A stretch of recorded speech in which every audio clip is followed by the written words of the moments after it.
Bom dia, pessoal. Me chamo José Vinícius Ribeiro Barreto, faço parte do 5º grupo de Hermenêutica Jurídica e vamos apresentar a respeito dos princípios da interpretação constitucional.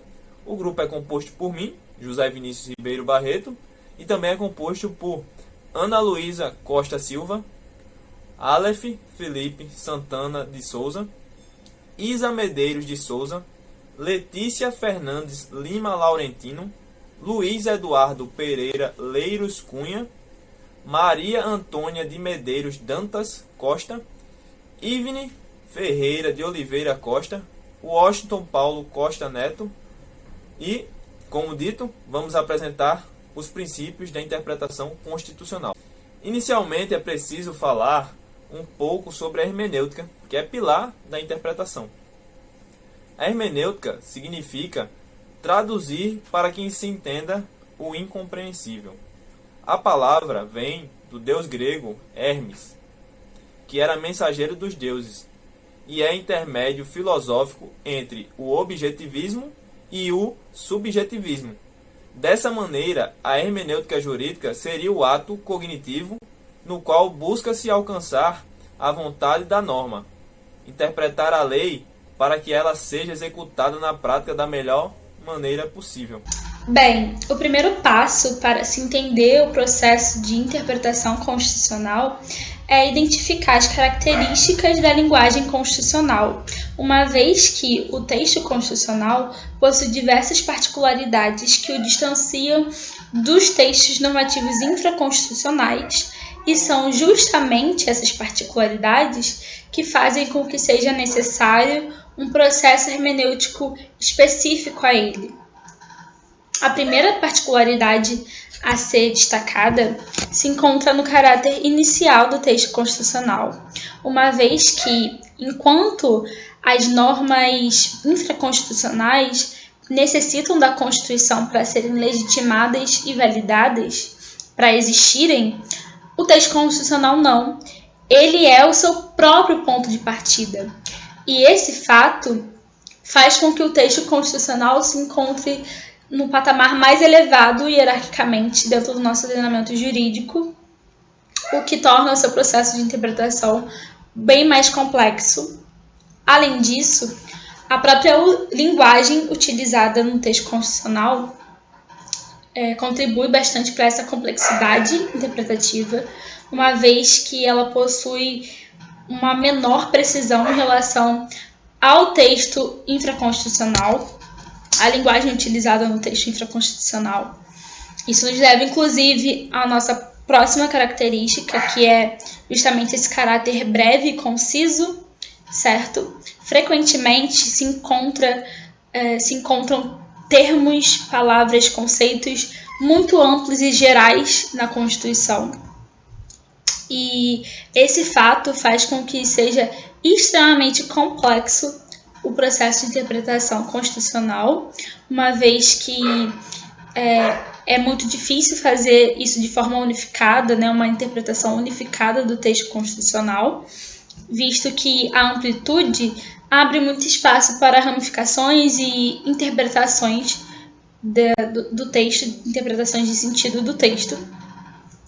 Diante disso, inclusive, faz-se necessário que haja o detalhamento desses conceitos através de jurisprudências, princípios, regras infraconstitucionais, para que possa ser garantida uma maior segurança jurídica no nosso ordenamento. Na continuidade, uma outra característica muito importante do texto constitucional se encontra no caráter político dele. A Constituição ela funciona como um estatuto jurídico da política do nosso país. É nela que se encontram diretrizes, normas, estruturas que moldam a política. Como exemplo disso, nós temos o artigo 1º, que vai definir o nosso Estado como um Estado democrático de direito, o artigo 2º, que vai definir sobre a separação dos poderes, enfim, definindo que eles são independentes e harmônicos entre si. O artigo 3º também, que vai instituir os objetivos fundamentais da República Federativa do Brasil. Enfim, essa característica, paralela a essa característica política do texto normativo, se encontra uma das características mais importantes dele, que é a característica estruturante. Predominantemente se encontra na Constituição normas, diretrizes de cunho estruturantes e de organização que vão dispor, que vão estruturar, fornecer o necessário para que não somente o Estado e a sociedade se estruture, mas também o nosso ordenamento se estruture e se molde através dele.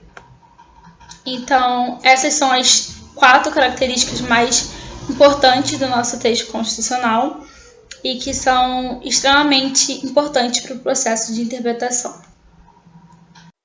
Até agora, foi dada uma breve recapitulação sobre a hermenêutica jurídica e foram explicadas algumas características da linguagem constitucional.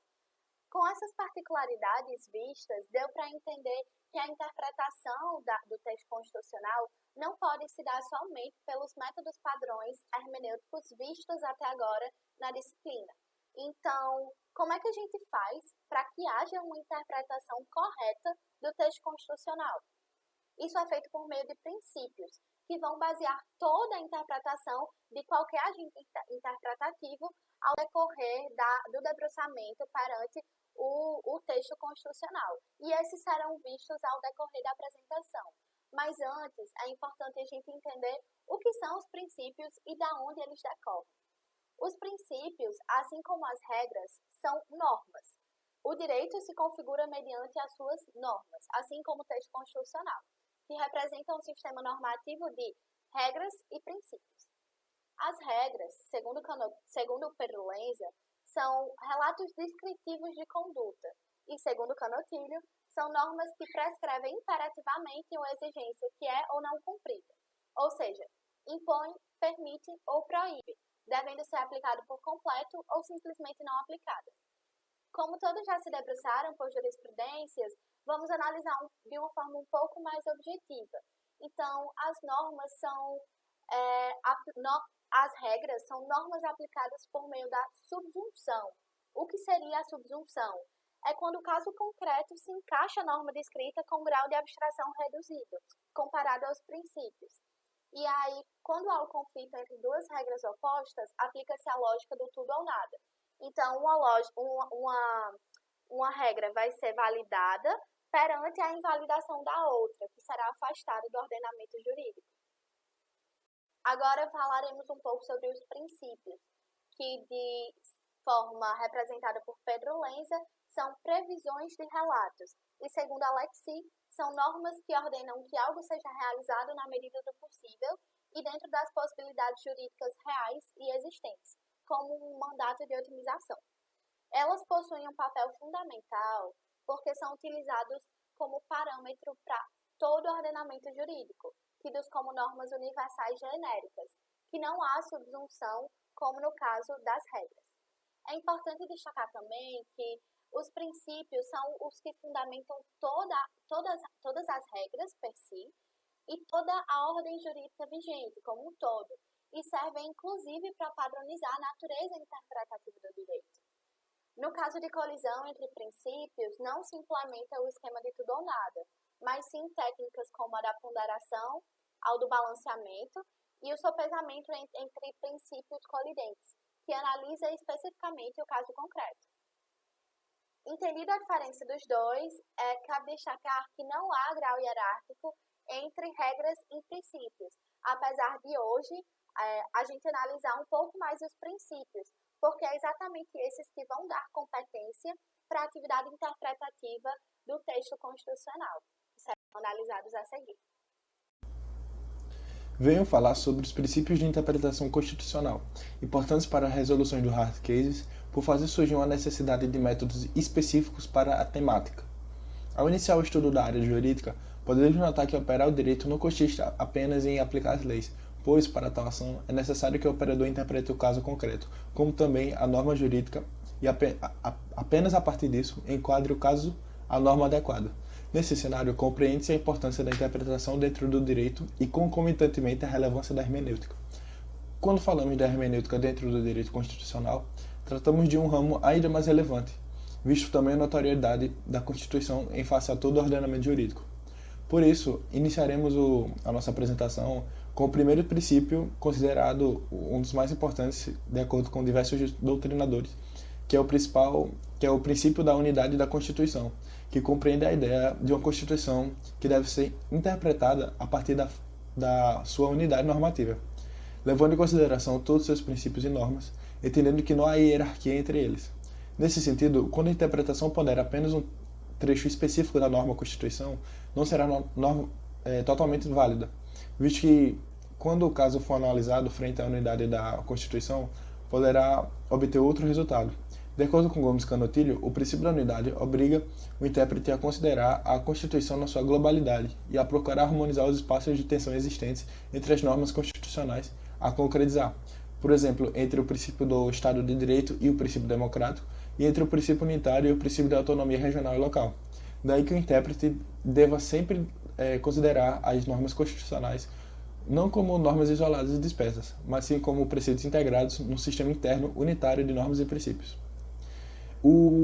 Esse princípio ele deriva do efeito integrador, que, de acordo com ele, o intérprete, ao realizar sua função, terá que buscar resoluções que promovam a integração social e a unidade política, como também respeitam o pluralismo social.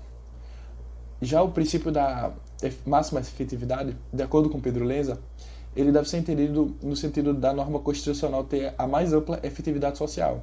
E dessa maneira, ao aplicar esse princípio, o operador do direito irá buscar uma resolução que proporcione a máxima eficácia possível, sem violar o conteúdo normativo. E ele também é conhecido como da eficiência ou da interpretação efetiva. Seguidamente, temos o princípio da justeza, que ele também é denominado do princípio da conformidade funcional e tem como conteúdo a limitação do intérprete, de modo que, ao solucionar os casos, não comprometa o sistema organizatório funcional estabelecido pela Constituição, ou seja, os órgãos responsáveis pela interpretação constitucional deverão se limitar quanto ao risco de alterar a distribuição de funções que são estabelecidas pelo Constituinte originário. Já o princípio da concordância prática ou da harmonização, ele tem como base a ideia de que, quando houver conflitos entre princípios, o intérprete opte por uma solução que harmonize ambos, sem que a aplicação de um deles anule o outro. Logo, os bens jurídicos e constitucionalizados e os princípios constitucionais devem coexistir de forma harmônica, de modo a consentir com o conceito de unidade de Constituição já citado e a inexistência de hierarquia entre os princípios. Além desses, também há o princípio da força normativa, que estabelece que todo princípio possui um certo grau de efetividade e, dessa forma, a Constituição deve considerar a realidade sociopolítica. Aliado a isso, tem o entendimento de que a interpretação constitucional deve ter mais força normativa, concretizando a eficácia das normas. E o princípio da interpretação conforme a Constituição, ele determina que a Constituição abarque várias normas com significados diferentes. O agente, ao interpretar, ele deve adotar a postura mais favorável à Constituição, considerando todos seus princípios de jurisprudências, sem se afastar do propósito da lei. Há também o princípio da presunção de constitucionalidade das leis, que ele se baseia no entendimento de que toda norma se origina de acordo com a Constituição, salvo nos casos em que há declaração de inconstitucionalidade. E por último, o princípio da proporcionalidade também é chamado de princípio da razoabilidade e traz a importância de uma interpretação equilibrada e justa, trazendo a ideia de justiça, equidade, bom senso, prudência, moderação, de acordo com o entendimento do Supremo Tribunal Federal. Por último, mas não menos importante, dois princípios. O princípio da coloquialidade diz respeito ao texto constitucional ser permeado por coloquialidades de dois tipos. A primeira, que a Constituição é elaborada por representantes do povo. E a segunda, que a Constituição é elaborada para o povo, sendo estes os titulares do poder constituinte originário. Então, a Constituição ela deve servir como forma e como instrumento de garantir a cidadania. Então, no que decorre esse princípio? De forma prática, o texto normativo ele deve ser interpretado sem um extremo técnico, sem uma interpretação tecnicista exacerbada. porque ele deve aderir a exatamente essa interpretação constitucional que decorre da criação da normativa constitucional, com palavras aplicadas sempre no sentido amplo e no sentido idiomático da língua portuguesa. O segundo princípio é o princípio da supremacia da Constituição. Não deve ser novidade para ninguém, porque esse é solidificado como um postulado, mas parte da ideia de que a Constituição legitima todo o ordenamento jurídico vigente, possuindo força suprema perante todas as outras normas infraconstitucionais. Nesse sentido, inclusive, dentro das grandes contribuições dos juristas para a postulação desse princípio, tem Hans Kelsen, que traz o sistema de pirâmide das normas e traz exatamente que as constitucionais estão no topo e coloca a Constituição como fundamento que valida todas as demais normas jurídicas. Inclusive, vocês podem ver aqui no slide que tem todo um esquema de hierarquia entre as normas na legislação brasileira. De forma prática, esse princípio ele decorre em alguns pontos. O primeiro é a capacidade de revogação de todas as outras normas anteriores que conflitem com a Constituição. O segundo é a nulidade de todas as novas normas introduzidas no sistema que venham a desrespeitar os princípios postos na Constituição. E a terceira é exatamente a função da Constituição de regular os órgãos e os procedimentos da produção jurídica de forma geral, ou seja, da produção da legislação. Entendendo esses dois princípios por fim, agora a gente consegue passar para a próxima fase, que é exatamente a do controle de constitucionalidade. A promulgação da Constituição Federal de 1988 representou o início de uma nova fase hermenêutica para a aplicação do direito brasileiro, especialmente devido à adoção dos princípios constitucionais como parte do processo de superação das amarras positivistas obsoletas que restringiam a atuação do juiz a um exercício meramente aplicador da lei. Por isso, tornou-se necessário, para a manutenção do próprio ordenamento jurídico, conferir legitimidade à criatividade do intérprete da lei, ou seja, agora além de apenas um aplicador mecânico, ele também é um criador do direito. Assim, o controle de constitucionalidade surge diante da necessidade de proteger a supremacia do texto constitucional, a fim de garantir que o sistema jurídico esteja com ele conformado mediante reconhecimento de sua força vinculante.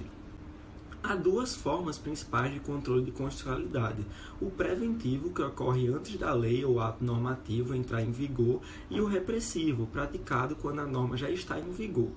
No preventivo, a natureza do controle é político, referindo-se à atuação do poder legislativo mediante a atuação da Comissão de Constituição e Justiça e Cidadania da Câmara dos Deputados do Brasil, a qual deve votar e discutir as propostas de lei apresentadas e ao veto jurídico do Poder Executivo verificado no artigo 66, parágrafo 1º da Constituição Federal. Já o controle repressivo se dá pelo Poder Judicial, podendo ser de maneira difusa ou concentrada. O controle difuso pode ser exercido por qualquer juiz competente, de maneira que o pedido principal da lide depende da apreciação da constitucionalidade, sendo o efeito da decisão retroativa e entre as partes, conforme artigo 97 da Constituição, atingindo somente as partes. Já o controle concentrado foi idealizado por Hans Kelsen e representa a principal via de ação. Logo, o pedido diz respeito à atuação do Supremo Tribunal Federal, visando obter a declaração de inconstitucionalidade da norma com eficácia erga omnes e de efeito retroativo. Existem, assim, 4 tipos de ação do controle concentrado de constitucionalidade: ação direta de inconstitucionalidade, ADI, a fim de declarar a inconstitucionalidade de uma lei, ato normativo federal ou estadual; ação declaratória de constitucionalidade, ADC, com o intuito de encerrar controvérsia sobre a constitucionalidade de uma lei federal; ação direta de constitucionalidade por omissão, ADO, que combate a efetividade de normas constitucionais de eficácia limitada; e arguição de descumprimento de preceito fundamental, a DPF, a qual possui um caráter subsidiário e deverá questionar leis anteriores ou a lei municipal diante da Carta Magna. Ainda há 2 situações de exceção para tais modalidades: o controle preventivo judicial e o controle repressivo político. Nesse viés, o primeiro se refere à situação de competência exclusiva, conforme artigo 49, inciso 5 da Constituição, a qual delega que o Congresso Nacional deve sustar os atos atos normativos do Poder Executivo que exorbitem do poder regulamentar ou dos limites de delegação legislativa. Por outro lado, o segundo se refere às medidas provisórias, diante do entendimento do artigo 62 da Constituição Federal, que, em caso de relevância e urgência, o Presidente da República poderá adotar medidas provisórias com força de lei, devendo submetê-las de imediato ao Congresso Nacional. Partindo para a parte prática, a gente trouxe algumas situações que já foram discutidas pelo STF. Nesse primeiro caso, o ministro Gilmar Mendes defende a possibilidade do controle de constitucionalidade por órgãos não jurisdicionais, como o Tribunal de Contas da União e o Conselho Nacional de Justiça. Esse debate ele gira em torno da súmula 347 do STF, que afirma que o Tribunal de Contas da União pode, por meio das suas atribuições, apreciar o controle de constitucionalidade de leis e atos do poder público.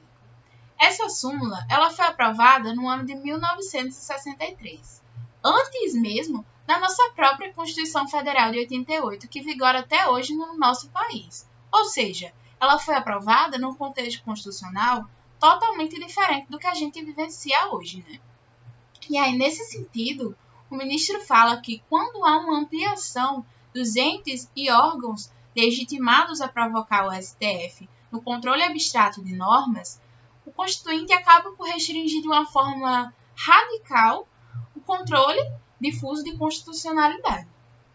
E aí, nessa mesma linha de pensamento, ele também vai falar que a amplitude do direito de propositura, de propor ações, faz com que muitos casos individuais sejam submetidos ao STF por meio de ações diretas de inconstitucionalidade. E aí, onde que o ministro chega com isso, né? Ele chega à conclusão que o controle abstrato de normas possui uma dupla funcionalidade. Ele atua tanto como um instrumento de defesa de ordem objetiva, como um instrumento de posições subjetivas. E aí, analisando toda a evolução desse sistema, o ministro chega a afirmar que é necessário reavaliar a subsistência dessa súmula em face da Constituição Federal. Por fim, o STF se posicionou de forma contrária a esse controle de constitucionalidade por órgãos não jurisdicionais, ficando assim a sua competência constitucional limitada a não ultrapassar o limiar de apreciação de constitucionalidade de atos administrativos, podendo apenas verificar a sua legalidade. E aqui neste segundo caso, que é um pouquinho diferente do primeiro, a Copersucar, que é uma cooperativa de produção de cana-de-açúcar, um ente que não integra a relação jurídica processual, opôs um embargo de declaração de ação direta de constitucionalidade contra um acordão do STF. Esse acordão declarava constitucional o recebimento de honorários sucumbenciais por advogados públicos, contanto que estes respeitassem os tetos remuneratórios previstos na Constituição. Dessa forma, o STF não reconheceu esse embargo, isso porque terceiros que não integram a relação jurídica processual nesses processos objetivos de controle de constitucionalidade não possuem legitimidade de apresentar pedidos ou interpor recursos, conforme é previsto no artigo 7º da Lei 9.868, de 99, e no artigo 169, parágrafo 2º, do Regimento Interno do STF. Então é isso, pessoal. Estão aqui as fontes do nosso trabalho e estamos abertos para dúvidas e comentários. Obrigado pela sua atenção.